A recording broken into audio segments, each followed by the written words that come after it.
Modes of data ట్రాన్స్ఫర్లో first వచ్చి programmed IO, దాని తర్వాత ఇంటరప్ట్ ఇనిషియల్ ఐఓ, తర్వాత direct memory access. This are 3 modes of data transfer.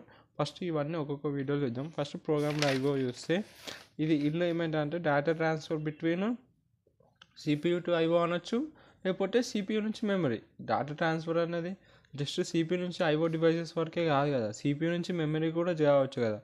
So అలా data transfer between ఏదైనా CPU and IO or CPU to memory, ఇది అంతా ఎలా జరుగుతుందంటే డేటా ట్రాన్స్ఫర్ ఇదంతా ఎలా జరుగుతుందంటే using done under control of instructions. ఒక ఇన్స్ట్రక్షన్స్ ఆధారంగా ఈ డేటా ట్రాన్స్ఫర్ అంతా జరుగుతుంది అన్నమాట.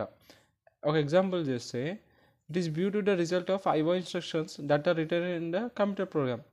ఎందుకు మరి data transfer between CPU and IO కానీ సిపియూ అండ్ మెమరీ కానీ ఒక కంట్రోల్ ఆఫ్ ఇన్స్ట్రక్షన్స్ ఆధారంగా ఎందుకు జరుగుతున్నాయంటే, ఏవైతే ఐఓ డివైసెస్ ఉంటాయో ఆ ఐఓ డివైసెస్ ఇన్స్ట్రక్షన్స్ అన్నీ మనము కంప్యూటర్ ప్రోగ్రామ్ రాస్తాం కాబట్టి, due to the result of the IO instructions that are return in computer program. So IO instructions computer ప్రోగ్రామ్లో రాస్తావు కాబట్టి అవి దాని లోపల మెమరీ ట్రాన్స్ఫర్ కూడా ఒక ఇన్స్ట్రక్షన్స్ ఆధారంగానే జరుగుతుంది data transfer between CPU or IO or CPU to memory.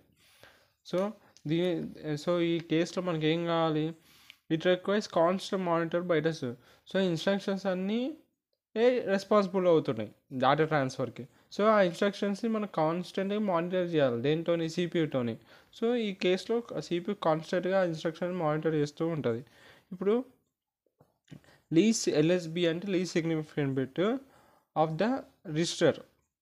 So 1 ఉన్నాకో CPU helps to the IO interface, 0 ఉన్నాకో ఏం ఉండదు అనమాట, మళ్ళీ బ్యాక్ వెళ్ళిపోతుంది. ఇక్కడ మనం రాసుకున్నాం డయాగ్రామ్, అది చెప్తా, జస్ట్ ఇక్కడ చెప్తున్నాం. 1 వచ్చినాక ఒకవేళ CPU register least significant bit ఉన్నాకో వస్తుంది. ఎప్పుడైతే ఫ్లాగ్ బిట్ చెక్ చేసినప్పుడు 1 వచ్చినాక సిపియూ ఐఓ ఇంటర్ఫేస్కి వెళ్ళిపోతుంది అన్నమాట వర్క్ చేయడానికి, పని చేస్తుంది. 0 వచ్చినాక ఏం పని చేయదు. ఇప్పుడు చూడండి, అదే మనం ఒక ప్రోగ్రామ్ డ్రైవ్ ఒక ఫ్లో చార్ట్లోకి తీసుకున్నాం కంట్రోల్ ఇన్స్ట్రక్షన్స్. ఎందుకంటే మెమరీ ఇక్కడ డేటా అనేది ట్రాన్స్ఫర్ జరుగుతుంది based on control of instructions, అందుకే ఇక్కడ కంట్రోల్ ఫ్లో డయాగ్రామ్ అనేది గీస్తాం.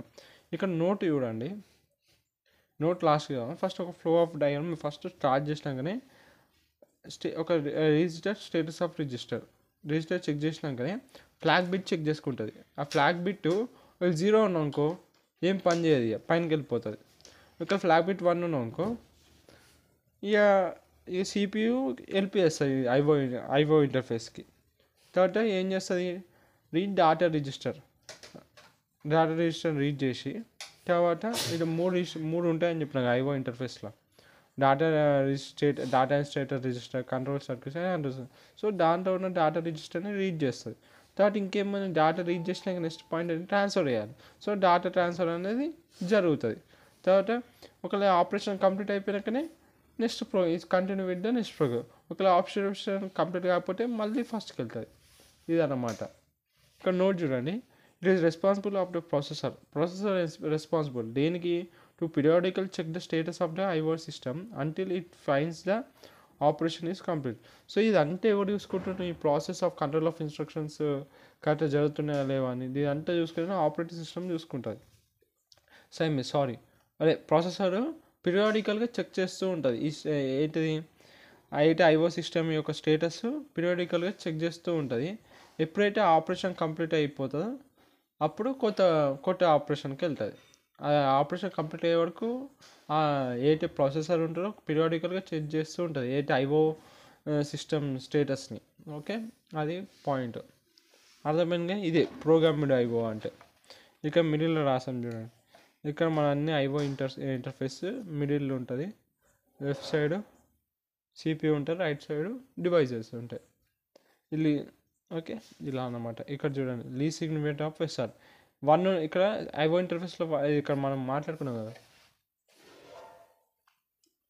1 ఉంటుంది, 0 ఉంటుంది. ఒకవేళ 1 వచ్చినాకో ఇక్కడ చూడండి, మన లీస్ట్ సిగ్నిఫికెంట్ 1 వచ్చింది. సో సిపియూ ఏం చేయాలి, ఐఓ ఇంటర్ఫేస్కి హెల్ప్ చేయాలి. ఇక్కడ 0 వచ్చినాకో దాని ఏం పని అది దాని CPU దాన్ని పట్టించుకోరు. ఓకేనా, అదే ఇక్కడ లూప్లో రాష్ట్రం అన్నట్టు ఒక ఫ్లాగ్ బిట్ చెక్ చేసి, ఇవన్నీ ఫ్లాగ్ బిట్స్ అనమాట. లిస్టులో ఉన్న స్టేటస్ రిజిస్టర్లో ఉన్న ఫ్లాగ్ బిట్స్ 1 ఒక రిజిస్టర్లో ఉన్న డేటాను రీడ్ చేసి ట్రాన్స్ఫర్ చేస్తుంది. ఆపరేషన్ కంప్లీట్ అయిపోతే ఇక నెక్స్ట్ ఆపరేషన్కి వెళ్తుంది. ఇది ఇస్ ప్రొసీజర్. కాకపోయినా మళ్ళీ ఫస్ట్కి వెళ్తుంది. ఇదే first least significant bit check చేసుకుంటుంది of shift register. IO interface middle ఉంటుంది CPUకి డివైస్కి. ఓకేనా, ఇదే ప్రోగ్రామ్డ్ IO.